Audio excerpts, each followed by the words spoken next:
Somewhere, among the many competing voices in the world, truth is just waiting to be discovered. So sit back, open your mind to a world beyond your imagination. A world where truth never fears questions. Welcome to Expedition Truth with your host, Jack Ashcraft. Good afternoon, good morning, good evening, wherever you happen to be. Welcome to the program. Glad that you're here, and I hope you've weathered all of the craziness and the social upheaval that we're seeing out there past, really the past several months. It's been kind of a crazy year so far, 2020, hasn't it? I'll be glad when we get past it, to be quite honest. So anyway, I'm glad you're here tonight, and I invite you to kick back, relax with us. We're going to have a couple of interesting discussions tonight. Later in the second hour, we're going to talk about Archbishop Vigano's letter to President Donald Trump, which I think is quite fascinating. And there's something in that letter that I think most people have missed. And it's actually kind of frightening. And I think you're going to want to hear that. So stick around for the second hour when we get into that. Right now, though, my first guest is originally from St. Louis, Missouri, where he was born in 1947. And he met his spiritual master, His Divine Grace, A.C. Bhaktivedanta Swami Prabhupada, in 1971, and was initiated by him in August of that same year. And Srila Prabhupada personally told this new young disciple that he was pleased with his sincerity and his enthusiasm for spreading the Krishna consciousness movement. And so he fully dedicated his life for serving the order of his spiritual master to become a guru and deliver the world. And so for the last 48 years, my guest has uninterruptedly served Srila Prabhupada's movement, the International Society for Krishna Consciousness, in various capacities. And in the year 2000, 20 years ago, in recognition for his full dedication to that mission, the ISKCON Governing Body Commission gave him their blessings to begin to initiate disciples. My guest tonight is Sriman Sankarshan Das Adhikari. Sudarshan Das, thank you for joining us. It's my pleasure to be here, Jack. You've had quite an interesting adventure, spiritually speaking, haven't you? Oh, yeah. It's just an amazing adventure. Absolutely amazing. Srila Prabhupada is a fascinating personality, I think, no matter your religious background.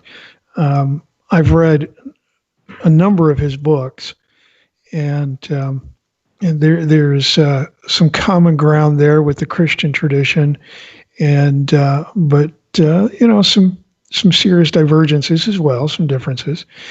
What was it that attracted you to Prabhupada and his movement in the beginning? It's an interesting story. Actually, I became very serious to become spiritually enlightened. This is back in about the late part of 1970, early part of 71.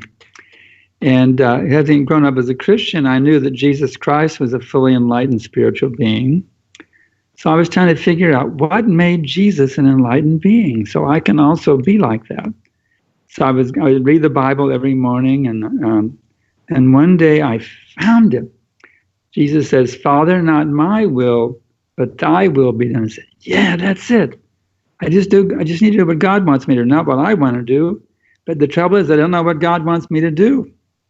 I was waiting for the voice from the sky, like Saul got his Damascus experience and was said, "You are now Paul, and here was your mission." But I wasn't getting a voice from the sky. What to do? I was a singer-songwriter at the time.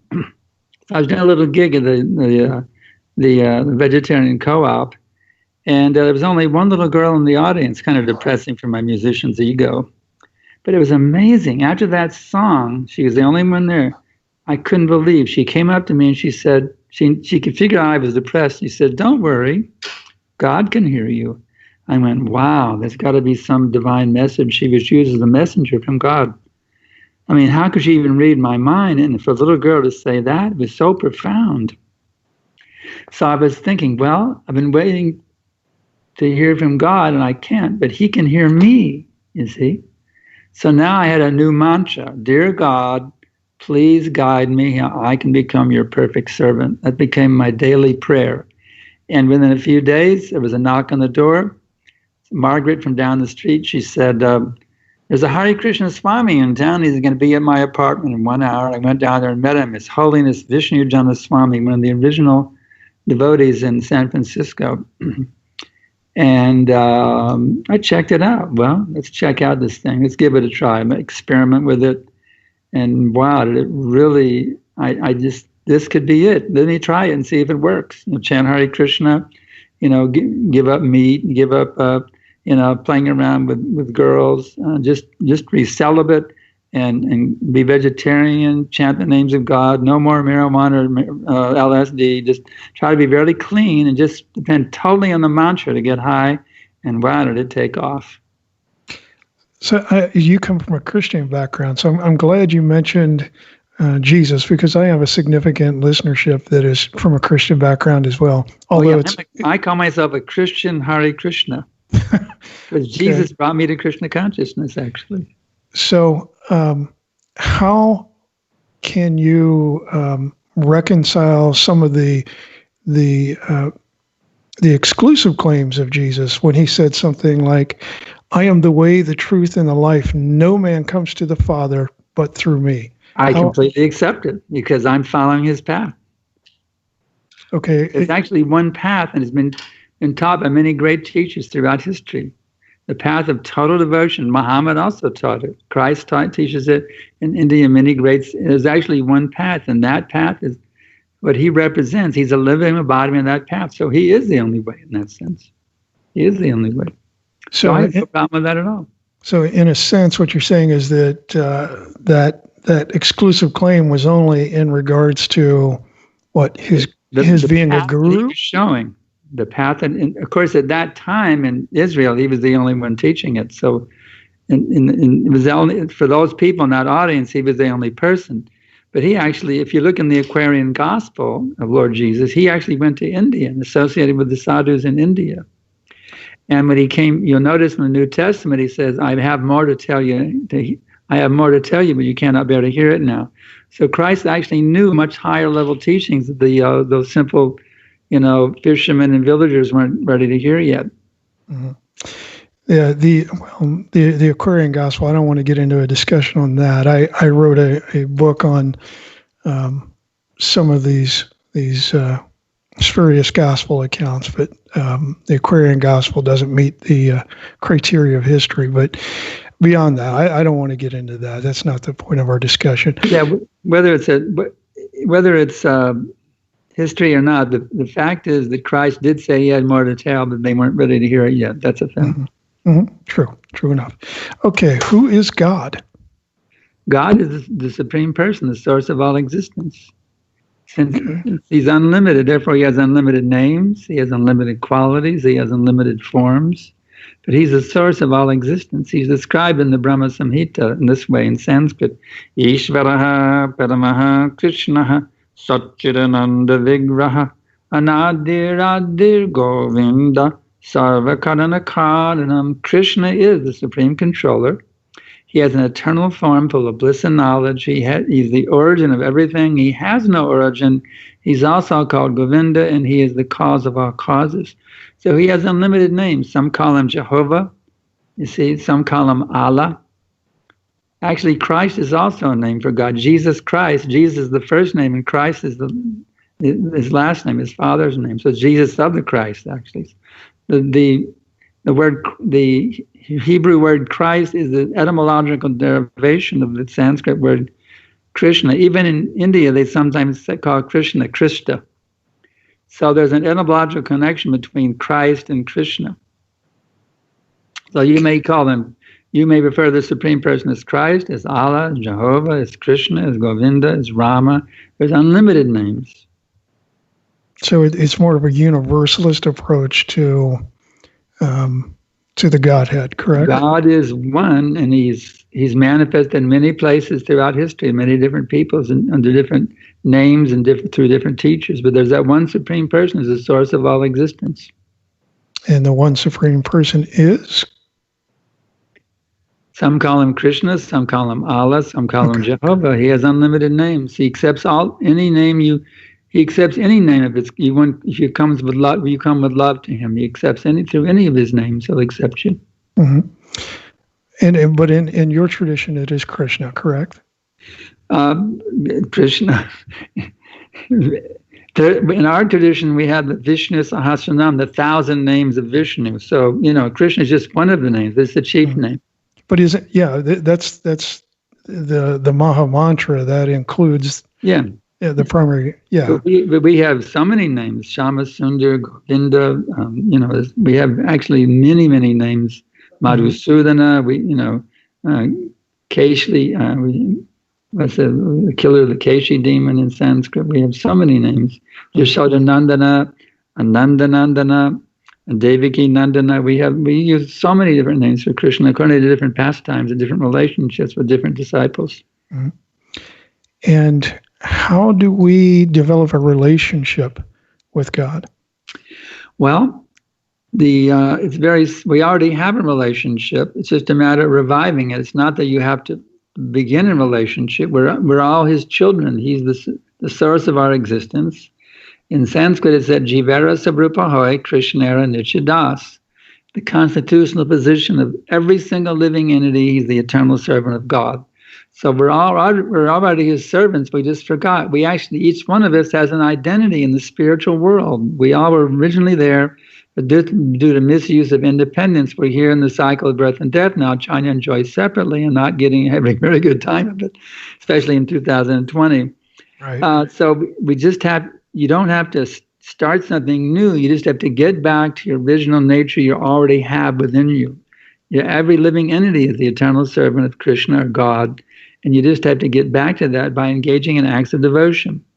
That's how you revive it, by bowing down to God, offering your food to God, chanting the names of God, just by bowing down to God, hearing about God, talking about God. Just any act of devotion will actually stimulate that original pure love that you have within you. Mm-hmm. So that's why we chant, we offer our food to Krishna, we sing and dance Hare Krishna, we read the scriptures, we read his teachings, we read about his activities. We engage 24/7 in the service of Krishna. And is a guru necessary then? Or is this something you can do without a guru? Krishna says in the Bhagavad Gita, Tadvidi pranipatino paripashanena sevaya upadekshtanti te jnanam jnaninas tattvadarshinaha. Just try to learn the truth by approaching a spiritual master. Inquire from him submissively, render service unto him. The self-realized souls can impart knowledge unto you because they have seen the truth. So Krishna says, you want to be my devotee, then you become the disciple of my disciple. Mm-hmm. Krishna orders that in the Bhagavad Gita, chapter 4, text number 34. He instructs everyone to accept a spiritual master. I'm sure I don't have to tell you, Sankarshan, that there are a whole lot of people who claim to be gurus out there in this world. Oh yeah, I know. I went through a few of the shysters myself back in the old days. Yeah, I'm sure you grew up in the 70s, 60s and 70s. So I'm sure you saw your fair share of them. Yeah, I even got initiated by one of them, and his mantra was a joke. I paid money for the mantra, right? Oh wow! Actually, the bona fide spiritual master doesn't sell you the mantra. If any guru wants to sell you the mantra, he's just a cheater and a rascal, businessman. He's not a guru. A bona fide guru never sells you the mantra. He gives it to you as a gift of love. So how does somebody recognize a legitimate guru as opposed to these pretenders? Well, if one actually carefully studies the Bhagavad Gita, the teachings of Krishna, you can see very clearly who is a bona fide spiritual master and who's a charlatan. Because all the qualities of the great personalities are mentioned there. Mahatmanastamang partadabang prakadamashrata bhajantya manamanaso gatva buddham yamaviyam. These great souls always engage in my devotional service. So yeah, you can recognize just by studying Bhagavad Gita, you can easily discern who is a bona fide spiritual master and who is a shyster. But here's the thing that I think is tricky with that is that your average person, especially your Westerner, they're really not that equipped to understand what they're reading in the Bhagavad Gita, are they? Therefore, I have an e-course where people can sign up, and I'll give them, I'll take them step by step by step by step. I have a weekly lesson, which is each verse of the Bhagavad Gita, and then I have a daily thought, and they can ask questions. And plus, I usually travel and give lectures, but right now we're grounded because of coronavirus. But the thing is, anybody can go to joincourse.com and check it out. It's free, and I'll give you training, and I'll give you personal guidance too. You just write me questions, and I'll answer them. Yeah, and you can also visit ultimaterealization.com. Yeah, that's right. That gives you a lot of information too, ultimaterealization.com. That's right. Yeah, they can find out a lot more about you and absolutely and about what you're teaching there. Yeah. Okay, so let's say some complete newbie wanted to approach you. A new person. Sorry. Okay, sure. Some completely new person approached you. They wanted to be a disciple. Well, you have to find out what it means to be a disciple first. It's not some... Good point. Yeah, not like a groupie or something like that. No, you have to find out what actually disciple means. And that's the thing. What it actually means to be a disciple. What does it actually mean to be a disciple then? A disciple means one who follows the instructions of the spiritual master to awaken his Krishna consciousness. So the first thing is one has to have a desire to awaken their dormant relationship with God and be very serious about doing that. And then such a person then approaches somebody who can teach them how to do that. That's the meaning of guru. Not just a guru like, I have a guru, my guru is such and such, groupieism. Mm-hmm. No, someone who actually wants to become a spiritually enlightened being. They approach a teacher, just like simple thing. Let's say you want to learn how to play the guitar. You have to go to someone who knows how to play and knows how to teach. You can't go to anybody, and you have to go to somebody who knows how to play the guitar and knows how to teach guitar. It's a simple thing. So the guru is the same thing. It's like a guitar guru and a spiritual guru. It's the same principle. Mm-hmm.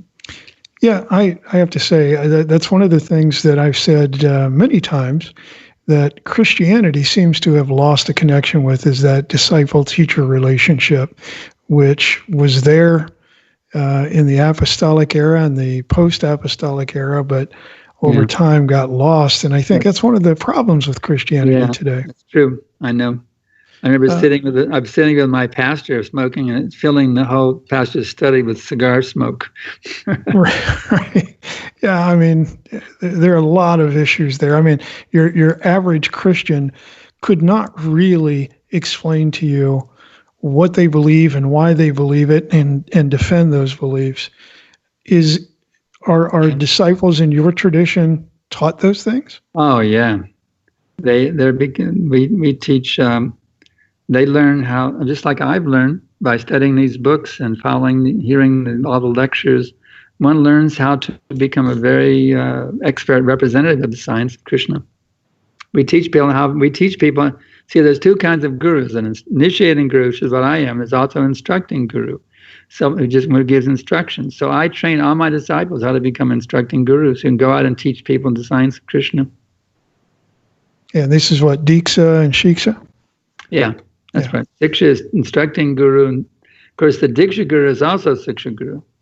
But the Siksha guru is one who's only Siksha, doesn't initiate. He just instruction brings him to someone who can initiate him. Right. So my disciples act like Siksha gurus, and they bring disciples to me to initiate.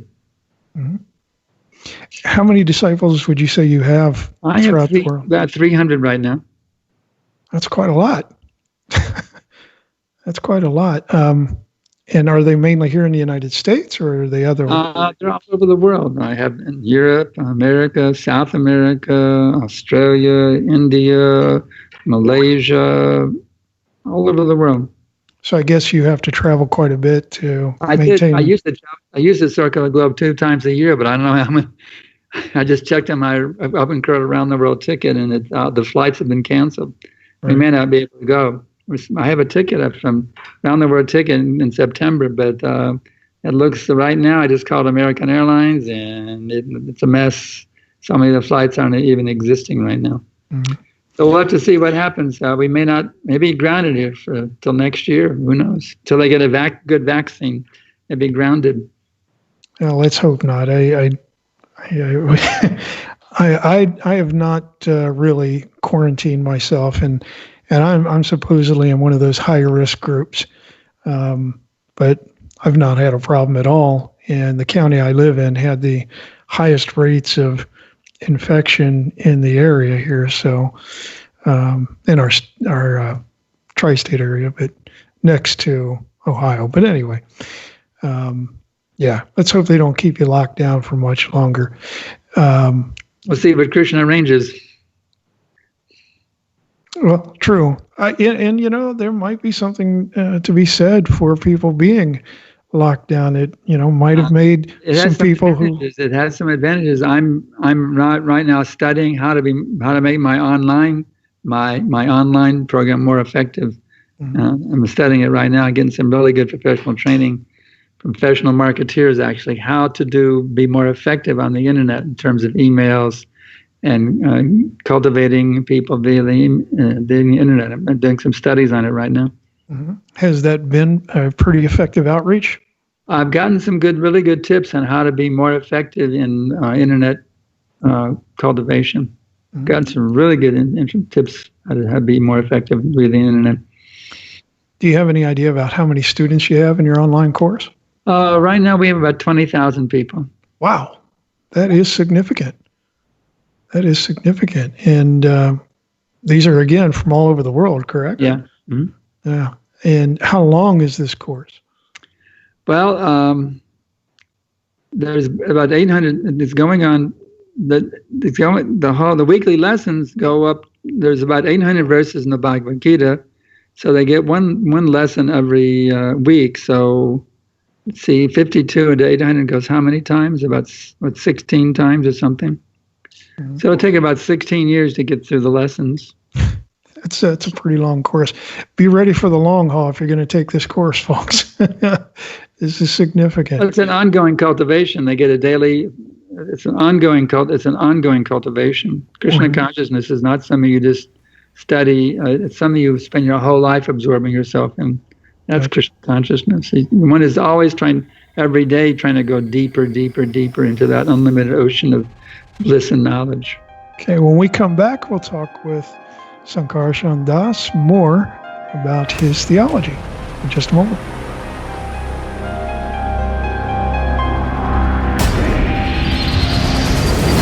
You're listening to Expedition Truth with Jack Ashcraft. It's just good, clean fun. Intelligent talk for the discerning mind. Share your thoughts of the show by calling 702-425-9230. That's 702-425-9230. Find us worldwide on Skype at KCOR Radio or jump into our live chat room at www.kcorradio.com. Now the world will begin hearing us. More truth than humanly possible after these brief words from our sponsors.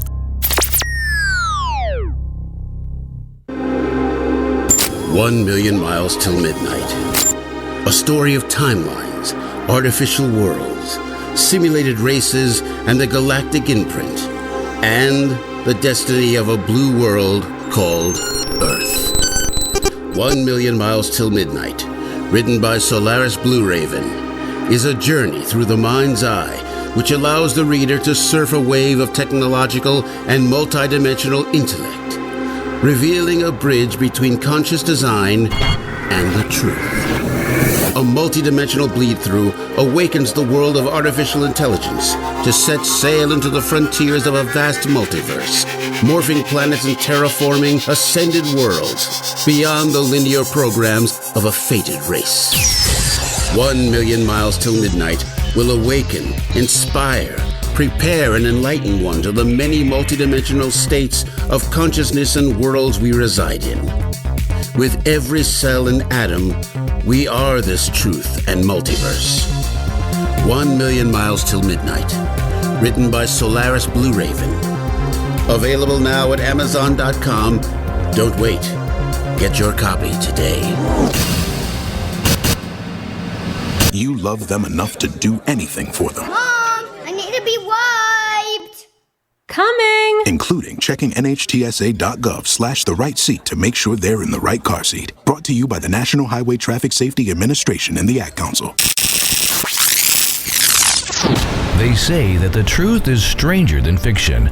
What if they are one and the same? It's a life form, unlike anything we know, not cellular but electrical in nature, extremely intelligent. Join Dave Emmons, host of The Strange Truth, every Thursday night at 8 p.m. Pacific, 11 p.m. Eastern, as he connects the dots that others miss. The Strange Truth is a groundbreaking 2-hour talk show that interviews the hottest UFO experts, experiencers, whistleblowers, and spiritual masters from around the world. A tool for people to connect with the universe and begin to understand it. The Strange Truth. It digs deep into current events, the extraterrestrial contact phenomenon, explores suppressed history, and dissects false flag conspiracy, all while expanding your spiritual ascendance. What was that name again? The Strange Truth, hosted by Dave Emmons, live every Thursday night at 8 p.m. Pacific, 11 p.m. Eastern, exclusively on the KCOR Digital Radio Network. Come get tomorrow's news today. Immerse yourself in an epic journey through time, where ancient mysteries unfold within a story of love and betrayal, as well as a battle of good versus evil in The Emissary Book 1. The reader's favorite Gold Medal Award winner for Visionary Fiction 2019, the action and adventure of The Emissary continues in The Emerald Tablet, Book 2. The 2019's Bronze Medal Award winner, The Emissary and The Emerald Tablet by Tamara Veach and Rennie DeFazio are both available now on Amazon.com. Let your reading adventure begin.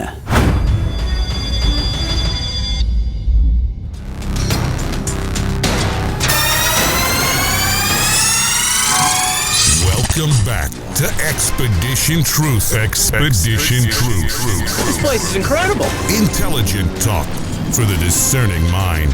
To be on the show live, call 702-425-9230. That's 702-425-9230. What are you waiting for? Worldwide callers, use Skype name KCOR Radio. Share your thoughts of the show on Twitter at KCOR Radio using hashtag KCOR. Even better, join like-minded individuals in our live chat room at KCORradio.com. Now, back to Expedition Truth with Jack Ashcraft, where the truth never fears questions. Welcome back to the program. If you just joined us, my guest this hour is His Grace Sriman Sankarshan Das Adhikari. And I want to apologize to him up front. I don't know why I called you Siddharshan, but it was my error. I don't even know how that word got That's in my a head. bona fide Sanskrit name. Yeah, I know that, but I don't know why I had it in my head. That's all right. But it's Sankarshan Das. Yeah, and, Sankarshan, that's right. And so I want to get that correct this time. Now, undoubtedly, one who attracts all living beings. A really powerful name. Undoubtedly, you're aware of the social upheaval going on right now, and you probably see parallels to your youth as well. How does your faith respond to the issues of modern day? Well, in terms of exploitation, we certainly understand it's going on everywhere. People are exploiting people. We've been trying to counteract that for decades. This whole exploitative mentality. In other words, I think I'm God, you think you're God, and then when our circles overlap, we fight. But actually, if we all, here's a good example. There's a pond, okay? You throw your rock in the pond, I throw my rock in the pond, somebody else throws their rocks, and the waves coming out from those rocks all clash with each other. But if we all throw a rock in the same place, and it's one beautiful series of waves coming from the same place. So it's called Ishavasha in Sanskrit, the God-centered conception. Because we don't truly have a God-centered conception, there's so much exploitation and cruelty and going on in the world every day, at every minute. So the central problem is then that we're all trying to get it over on the other one. We're all trying to be the center of existence, and we're not. That's the problem. Yeah, I mean, I could agree with that. Certainly, I think everybody is trying hard to be little gods themselves. Yeah, if we become surrendered to the Supreme Person and all try to work together cooperatively to please Him, there'll be no more exploitation going on. People will have wonderful, beautiful, loving relationships. In fact, that Krishna gives the peace formula in the Bhagavad Gita. Bhaktaram dakatapasam sarvaloka maheshvaram suhridam sarvabhutanam yatvamam shamtam richati. One who knows me is the supreme owner of everything, the well-wishing friend of all living entities. That person can have perfect peace. So when we can all acknowledge the supremacy of the Supreme Person, that He's our ever well-wishing friend, and I'll try to please Him, all these conflicts will go away. White versus black, this nationality versus that nationality. It's all due to bodily consciousness. I'm not white. I'm not black. I'm not American. I'm not Russian. I'm not old. I'm not young. I'm an eternal spiritual being. That's true of every one of us. If we get back to our spiritual identities, all these conflicts will go away. So the peace formula then is essentially to serve God, to love God, and to give up the see body. that everything is His property. We come to the world with nothing and we leave with nothing. In the middle, we claim it's mine and we fight. God is the owner of everything. Everything is for His pleasure, and He's our best friend. So if we engage everything in His service, we'll have a wonderful, loving relationships with Him and with each other. There'll be no more need for no more wars, no more. We won't need so many big police departments, and all these things won't even be necessary anymore. Mm-hmm. Now we have a question from the chat room for you, Sankarshan Das. Okay. It's from someone using the tag AVD.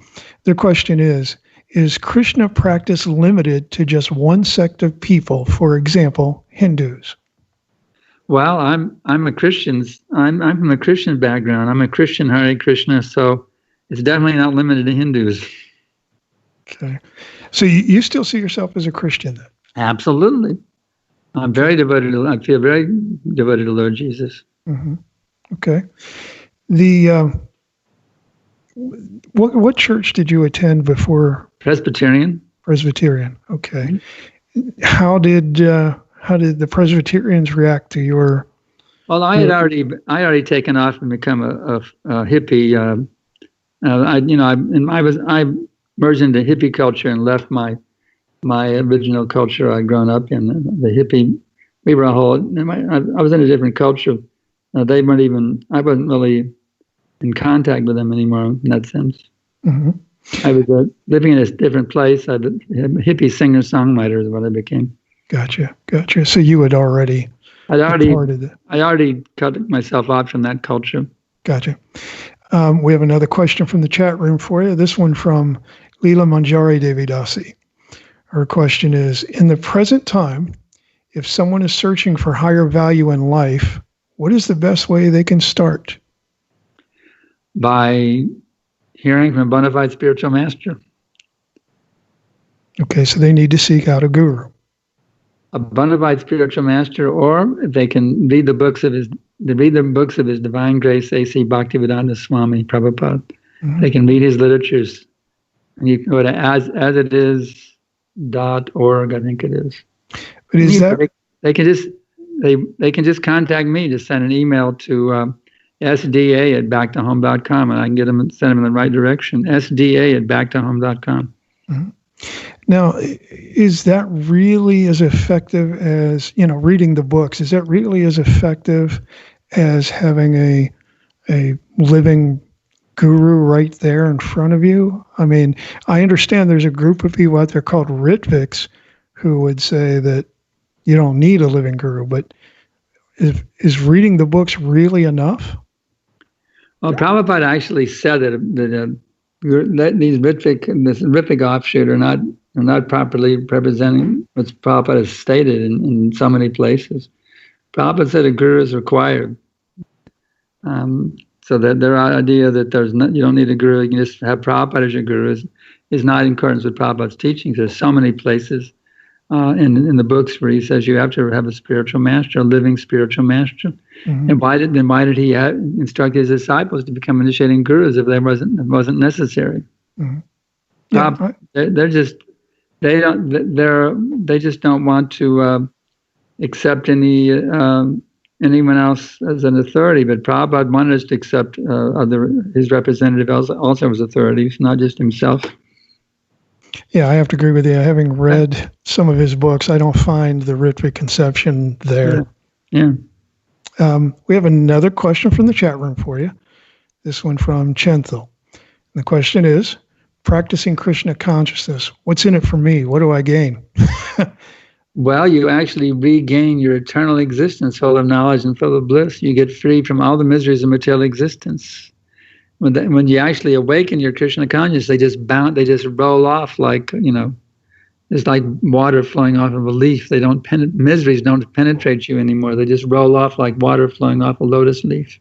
Mm-hmm.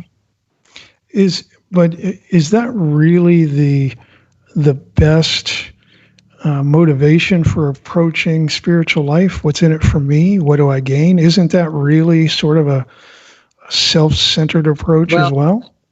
There's no way you can avoid doing what's in your own self-interest. I mean, everyone wants to know that's a natural sentiment we all have. What's in it for me? But you should intelligently find out what is my ultimate self-interest, and that is to actually revive your original loving relationship with the Supreme Person. That's your ultimate self-interest. There's nothing wrong with seeing to your own self-interest. Prabhupada says Krishna consciousness is your highest self-interest. So there's nothing wrong with self-interest. You just have to be intelligent about it, that's all. Mm-hmm. Isn't there a point in spiritual life where self-interest doesn't become a consideration? It disappears at a certain point. When you become a fully enlightened soul, on the highest level, you're not even thinking about it anymore. You're just totally absorbed in loving service. You're not even thinking about it anymore. Mm-hmm. In the highest stage, that's fair. Mm-hmm. And would that be the stage of a guru then? That's the bona fide spiritual master means he's not having that self-interest. He's just he's just thinking how I can serve others, how I can take self-interest of how I can see to the ultimate self-interest of others. He's always thinking about how he can take care of the self-interest of others. Mm-hmm. Bona fide spiritual master. He gives up this thinking about himself. He's just thinking, how can I serve others? Okay. Another question from chat. This one again from AVD. I want to make sure our listeners get to question you, not me as much. This program is really for them. The question that this person has is this: is God really a person? Is God male or female? What's the difference between God and me? And if me, being a small mortal being, can have a relationship with God, I think they want to know if they can have a relationship with God. Well, Krishna, let's take one question at a time. Sure. Give me the first question. We'll go one at a time. Is God really a person? Yes. How can we possess something that God doesn't have? Right. That means we're greater than God. So God must necessarily possess personality. How can we possess something that he doesn't have, that God doesn't have? So God therefore must necessarily possess personality because he's the supreme. How can he not have something that we have? That's not possible. So therefore God must necessarily have personality. Yep. And that you're in agreement with Christian theology there. Is God male or female? Actually, in original form is male, but Krishna also has a female form called Mohini Murti. He sometimes shows himself as a female as well. Mm-hmm. So is there a sense in which God is beyond gender? God is actually male, but he sometimes shows a female form also, Mohini Murti. Okay, so male means progenitor. You see, the male the male gives the semina into the woman, and the child. And that way, she nurtures the child in her womb. The one who actually gives us, that's the Father. So God is the Father of all living entities. So therefore, that's a masculine position. The one who actually gives the living the living entity is in the semina of the male, and in sex life he injects it into the female. If it's successful, then it grows and develops a form within the woman's body. So the actual giver of the living entity is coming. That's from the male semina. So in the same way, the original progenitor of everything, that's a masculine position. I can understand and agree with God being the Father of all living entities. Yeah. I can certainly agree with that. Yeah. But my question is, do you mean that the masculinity, the maleness, in the same sense in which the human body is male and female? In other words, is he solely masculine, or is there a sense in which he is transcendental to the dualities of masculine and feminine? Krishna has both his feminine aspect is also there. That's called Radharani. Okay. All right. It's called his pleasure potency. It's called Ladini Shakti. He manifests his feminine potency as Srimati Radharani. Okay. The other question is, what is the difference between God and me? God is the supreme, and you are a tiny part and parcel of God. He's a complete whole, and you're a tiny little part of him. So are we an emanation of God then? Yes. Okay. He's the emanator, and we are the emanated. Gotcha. So that's quite different than the Christian position, which is that we're wholly other than God, correct? I don't know. There's different Christian theologians may have different viewpoints, but our position is we're the servant. The idea of being a servant of God is there both in Christianity and in Vedic culture. True.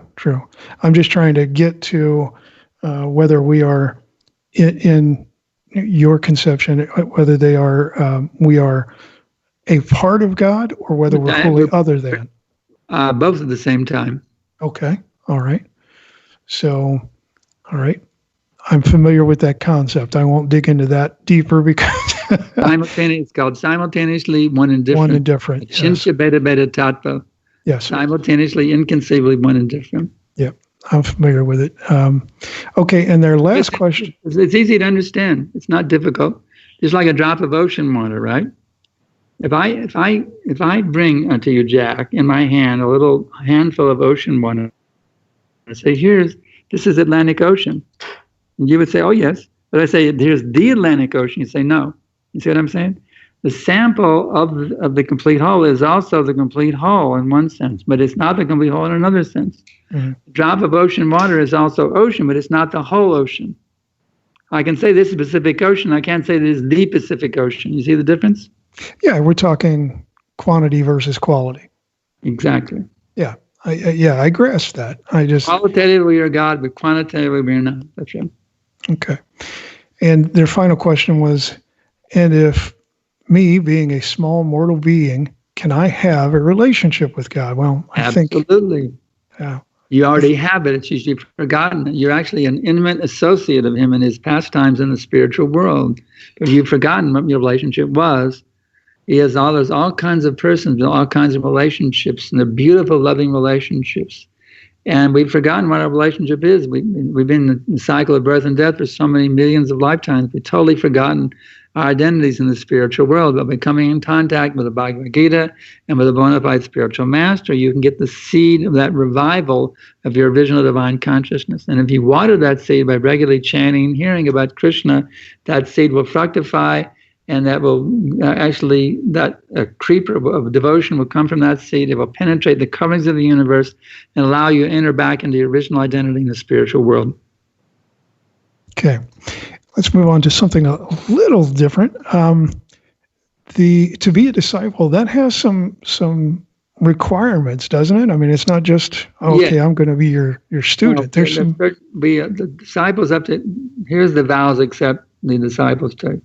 They chant at least 16 times around the prayer beads every day. They're called japa beads. We chant Hare Krishna mantra. Hare Krishna, Krishna Krishna, Hare Hare, Hare Rama, Rama Rama, Hare Hare. The bead has 108 chanting beads on it. We go 16 times around. We do 16 times around every day. In the beginning, it takes like an hour and a half or 2 hours in the beginning. And then we give up, we don't have sex except for procreation. And we don't take meat, fish, or eggs. We don't gamble, and we don't take any intoxications. Even caffeine we give up. What to speak of cigarettes or LSD or marijuana. Mm-hmm. What is the daily life of a disciple like? It's absolutely ecstatic. We begin our day rising early in the morning, chanting the holy names of God, and then we have a worship service at 4:30 a.m. called Mangal Arati, beautiful Sanskrit prayers. And then we worship the sacred Tulsi tree, and then we have some more chanting, and then we have a morning class on the Srimad Bhagavatam. Then one goes about his daily activities. So he may be a preacher going out to distribute literatures, or maybe a businessman going to run his business. In the evening, there's also a devotional program. It's called the Transcendental Sandwich. Krishna consciousness in the morning and Krishna consciousness in the evening, and then you do your daily duties in the middle as a housewife or a businessman or as president of the United States or whatever your job is. Mm-hmm. And you're based right now in Texas, if I'm correct. Austin, Texas, yes. Okay, and you have a center there. Yes. Okay, and I guess people will see you out doing Sankirtan in the area. Well, under normal conditions. Restricted because of the. We have a nice spot here at the University of Texas where we're going to be going out once the coronavirus, when school comes back into session, we're going to go back and do chanting on the street there in the distribution of the university. It's a very good place. There's 50,000 students there. That's where I first met the devotees, so it's a very special place for me also, University of Texas. Mm-hmm. Yeah, you mentioned Vishnu John. Yeah, I'm familiar with him. He's a bit of a legend in ISKCON, isn't he? He's an amazing person, really amazing. Yeah, Prabhupada said so many wonderful things about him because he's personally a very nice devotee. He's made very nice devotees. He's a very, very special person. I was really blessed. Actually, Prabhupada wrote me, he said, "You have been trained up under the expert guidance of His Holiness Vishnu Jana Maharaj." You know one advice he gave me? Very good advice. When I was first coming, he said, "You must inquire until your intelligence is fully satisfied." That's how he trained me, and I did. I was a skeptic in the beginning of it, and so I did a lot of inquiring. Mm-hmm. So you were a skeptic, huh? Oh, yeah. Okay, I didn't know that. I thought you were I don't know. You think of people who are. I was skeptical about the idea of surrendering to the spiritual master. The idea of being totally devoted to God, I accepted, but accepting Prabhupada as my spiritual master, I was skeptical about that in the beginning. What problems did you have with it at first? Well, I was used to having so many girlfriends. I was a popular singer-songwriter here in Austin. I was used to a certain lifestyle, and this is quite a different change, And then they were all monks living in the temple. That means you have to just follow a certain regimen. You're not, a whole day was structured for you as a monk in the temple. But I needed a place to stay, actually. I was just a songwriter singing with different hippies around town. And they offered me that I could come and stay in the temple. And I was thinking, well, I just write Krishna conscious songs now. But I'm not going to become a disciple, no. Mm-mm. But then one day, we were out on the street with our chanting party, and somebody from a radio station walked up to us, and they handed an album to us from Apple Records called the Radha Krishna Temple album. And they said, "This is too spiritual. We don't want to play it on our radio. Maybe you guys would like this." Well, we loved it. We didn't know George Harrison was doing this. He produced this wonderful album. So there's a wonderful song on the album, and it's Samsaradava Nalalita Loko Tranayakar Yunya Gana Gana, a song of devotion to the spiritual master. So my service was to vacuum the temple room rug in the morning.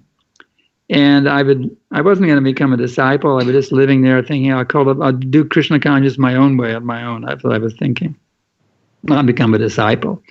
But I heard the way these devotees, it's a song to the spiritual master. And as I was vacuuming the temple room rug, I was just amazed at the loving feelings I could sense in their voices for the spiritual master. This love that they had for Prabhupada was, I never tasted, never experienced anything like that love.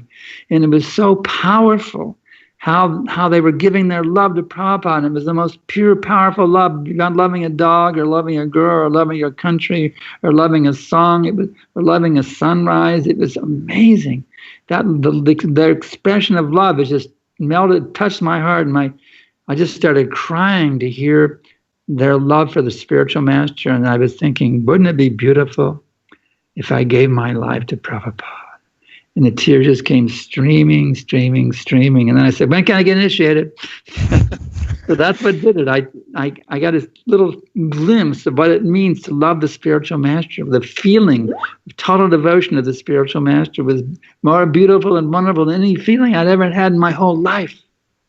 So that convinced me that that desire to experience something, that beautiful love I'd never experienced before. Well, Sankarshan Das, I've got one question. I've got less than a minute, so you'd have to answer it quickly. Being a servant can't be a choice for anyone in general. Why should someone aspire to be God's servant? You already are. You just forgot it, and that's why you're suffering in the cycle of birth and death. If you get back to serving God again, you leave this body, you'll enter the spiritual world, no longer suffering in the cycle of birth and death. Jack, it's been a great pleasure being with you. It's been really a great adventure with you. Really great. Hope we can get together again sometime. There you have it, folks. We'll be back in the next hour. Stick around.